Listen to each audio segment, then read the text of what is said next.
Good morning class. आज हम पढ़ेंगे प्लैंक्स क्वांटम थ्योरी। ठीक है, प्लैंक्स क्वांटम थ्योरी या फिर हम उसको बोल देते हैं ब्लैक बॉडी रेडिएशन। ठीक है, यानी ब्लैक बॉडी रेडिएशन का ऐसा यूज़ करके प्लैंक्स ने अपनी थ्योरी दी थी जो उसके ऊपर एग्जैक्टली फिट आई थी, और उसी से ही क्या चीज़ क्लियर हुई थी, क्या particle nature of electromagnetic radiation, ये चीज़ क्लियर हुई थी। ठीक है, तो हम क्या कर लेते हैं, पहले मैं कोई एक नॉर्मल सी बॉडी ले लेता हूँ। ये कोई एक नॉर्मल बॉडी है। ठीक है, इस नॉर्मल बॉडी के ऊपर हमने क्या किया, इंसिडेंट करवा दी कोई लाइट, इंसिडेंट, ठीक है, लाइट किसी भी फ्रिक्वेंसी से। ठीक है, अब आपको पता है बॉडी का, अगर कोई नॉर्मल बॉडी तो क्या करेगी, वो कुछ लाइट को क्या करेगी, ट्रांसमिट करेगी। ठीक है, ट्रांसमिटेड। ठीक है, कुछ लाइट को ट्रांसमिटेड करेगी, कुछ लाइट को वो रिफ्लेक्ट करेगी, राइट, और वो कुछ को क्या करेगी, एब्जॉर्ब करेगी। ये नॉर्मल बॉडी है, और वो जो लाइट उसने एब्जॉर्ब करी है, एब्जॉर्ब उसको क्या करेगी, धीरे धीरे रेडिएट करेगी, यानी कि एब्जॉर्प्शन के बाद धीरे धीरे करके वो अपने अंदर से उसको निकालेगी, रेडिएट करेगी। क्लियर है, ये चीज़ थी हमारी कोई normal body. But black body की बात क्या होती है, अब सेम यही चीज़ ले लो, ये कोई एक ब्लैक बॉडी है। ठीक है, ब्लैक बॉडी, इस ब्लैक बॉडी की बात क्या है, जब आप इस बॉडी के ऊपर भी कोई लाइट इंसिडेंट करोगे, ठीक है, इंसिडेंट लाइट करोगे, तो उसकी वजह से क्या होएगा, ये बॉडी ना तो ट्रांसमिट करेगी, ठीक है, ना ही रिफ्लेक्ट करेगी, टोटली एब्जॉर्ब कर लेगी उसे, टोटली एब्जॉर्ब। ठीक है, ट्रांसमीटर का फैक्टर ख़त्म हो गया, रिफ्लेक्शन का फैक्टर ख़त्म हो गया, टोटली क्या किया उसने, उसे एब्जॉर्ब कर लिया, और एब्जॉर्ब करने के बाद उसे क्या करेगी, वो एक पर्टिकुलर फ्रिक्वेंसी से, ठीक है, या वेवलेंथ से इजीली से क्या करेगी, रेडिएट करेगी। समझ गए, ये होगी आपकी ब्लैक बॉडी। ठीक है, इसी पॉइंट को माइंड में रखकर, इसको माइंड में रखकर हमने क्या किया, एक एक होलो कंटेनर ले लिया। ठीक है, होलो कंटेनर, ये हमने क्या कर दिया, एक होलो कंटेनर ले लिया।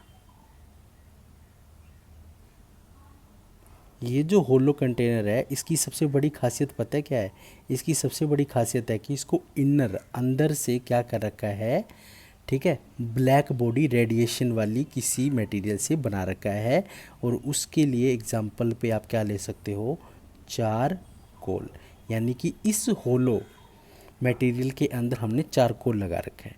ठीक है, और पता ही है तुम्हें वो क्या करेगा, जैसे इसके ऊपर इंसिडेंट होएगी लाइट, ये पूरा का पूरा क्या करेगा, उसके एब्जॉर्ब कर लेगा।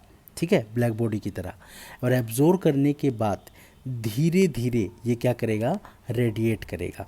और जब वो रेडिएशन निकलती है, ठीक है, धीरे धीरे जब वो रेडिएशन निकलती है, हम उस रेडिएशन को अगर किसी प्रिज्म में से पास करवाते हैं, ठीक है, प्रिज्म में से पास करवाएंगे, तो प्रिज्म क्या है, देखो वो जो रेडिएशन निकल रही है प्रिज्म में से पास होएगा, तो प्रिज्म के अकॉर्डिंग, ठीक है, प्रिज्म उसको क्या करेगा, अलग अलग बैंड में क्या करेगा, सेपरेट कर देगा, स्पेक्ट्रम बना देगा।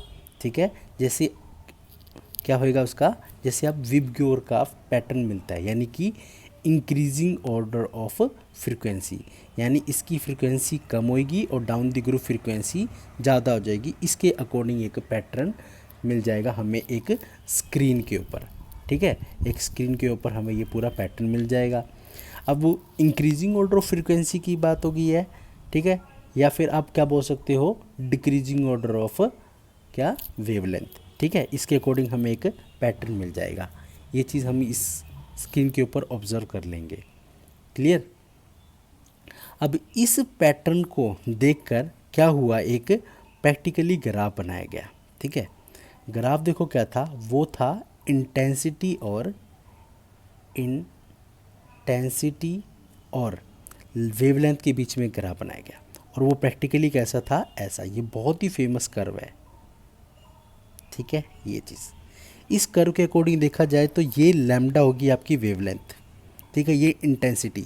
अगर यहाँ पर मैं देखूँ डिफरेंट डिफरेंट वेवलेंथ के ऊपर हमें डिफरेंट डिफरेंट इंटेंसिटी मिली हुई है, तो मैं सिर्फ इस पॉइंट पे नोट करता हूँ ये मैक्सिमम इस, ठीक है, मैक्सिमम वेवलेंथ है, इसको मैंने लैम्डा 1 दे दिया, और इसके रिगार्डिंग हमें जो इंटेंसिटी मिली है वो आई मैक्स हो गया, ठीक है, आई मैक्स हो गया, यानी मैक्सिमम इंटेंसिटी होगी। और इसके रिगार्डिंग देखें तो देखो क्या हुआ, इंटेंसिटी अलग तो वेवलेंथ भी हमें अलग मिल गई। क्लियर, इस चीज़ का ग्राफ बना प्रैक्टिकली। इस ग्राफ को थोड़ा सा और समझते हैं डीप में। देखो क्या होता है, विबग्योर जो बनता है रेड कलर की, जो क्या होती है हमारी रेड कलर की वेवलेंथ ज़्यादा होती है और फ्रीक्वेंसी क्या होती है, कम होती है, ठीक है। तो यानी कि एक तरीके से क्या हो गया, रेड यानी कि वेवलेंथ ज़्यादा, वेवलेंथ के ऊपर इंटेंसिटी ज़्यादा दे रहा था, और जो नीचे डाउन द ग्रुप फ्रीक्वेंसी बढ़ रही थी, वेवलेंथ घट रही थी, उसके रिगार्डिंग इंटेंसिटी कम आती जा रही थी, ठीक है। तो इस ये भी जो भी चीज़ मिली हमें, ये एक एक्सपेरिमेंटल डाटा था, एक्सपेरिमेंटल डाटा, ठीक है, या फिर बोल दो प्रैक्टिकल डाटा था, ठीक है। इस प्रैक्टिकल डाटा को थ्योरी में कन्वर्ट करने के लिए, ठीक है, दो साइंटिस्ट आए थे जिन्होंने इसको क्या किया, इस एक्सपेरिमेंटल को थ्योरी में, यानी थ्योरी में कन्वर्ट करने का मतलब है उसको फॉर्मूले के अकॉर्डिंग ड्राइव करने के लिए। तो जो दो साइंटिस्ट थे उनका नाम था रे लाइट एंड जीन, ठीक है। रे लाइट और जीन दो साइंटिस्ट आए, उन्होंने इसको थ्योरी में कन्वर्ट करने की कोशिश करी, तो उन्होंने भी क्या किया, एक ग्राफ बनाया, ठीक है। उस ग्राफ के अंदर देखो क्या हुआ, सेम उन्होंने क्या लिया, इंटेंसिटी और वेवलेंथ के ऊपर, ठीक है। इसी ग्राफ को मैं वो थोड़ा सा प्लॉट कर देता हूँ। मान लो इस तरीके से ये हमें एक्चुअल डाटा मिला। उन्होंने क्या किया, उन्होंने जो अपनी इस एक्सपेरिमेंट को एक्सप्लेन करने के लिए जो एजप्शन लिया, जो थीम ली, वो क्लासिकल फिजिक्स से ली। एक्चुअली ये जो है टॉपिक, ठीक है, फिजिक्स से रिलेट कर देता है, तो क्लासिकल फिजिक्स का यूज़ किया। और जब उन्होंने क्लासिकल फिजिक्स का यूज़ किया, यानी कि वेव नेचर को डिफाइन, यानी कि उन्होंने क्या बोला, ये रेडिएशन वेव की फॉर्म में ट्रैवल करती है, तो क्या हुआ, जो लो यानी कि हाई वेवलेंथ के ऊपर जो चीज़ थी, यानी इस पॉइंट के ऊपर जो पॉइंट था, यानी इस पॉइंट के ऊपर वेवलेंथ ज़्यादा थी, वहाँ तक तो बिल्कुल करेक्ट था। जैसे जैसे फ्रीक्वेंसी इंक्रीज़ होने लगी, ये ग्राफ एक्चुअल में क्या होने लगा, डॉटेड की फॉर्म में मैं आपको शो कर रहा हूँ। इस तरीके से इनका ग्राफ आया, कि इनका रे लाइट और जीन का इस अकॉर्डिंग ग्राफ आया, जो प्रैक्टिकल डाटा को मैच नहीं कर रहा था। यानी मैं तुम्हें एक सीधा सा क्लियर क्या बोलें, कि ये लो फ्रीक्वेंसी के ऊपर ये एक्सपेरिमेंट फेल हो रहा था अकॉर्डिंग टू री लाइट और जीन के, ठीक है, यानी ये मैच नहीं हो रहा। फिर क्या हुआ, फिर हमारे जो साइंटिस्ट थे, कौन से, ठीक है, मैक्स प्लैंक, मैक्स प्लैंक, उन्होंने जो डाटा प्रिपेयर किया, यानी थ्योरेटिकल डाटा, उन्होंने क्लासिकल को बिल्कुल हटा दिया, ठीक है। उन्होंने क्लासिकल को हटाने के बाद अपना एक डाटा बनाया। वो देखो डाटा क्या था, प्लैंक्स का जो ग्राफ था वो एक्सपेरिमेंटल डाटा से बिल्कुल ही मैच करा। कैसे, उन्होंने देखो क्या किया, उन्होंने क्लासिकल को तो छोड़ दिया था, क्लासिकल की थीम को छोड़ दिया था, और अपनी ही एक एजम्पशन बनाई, ठीक है।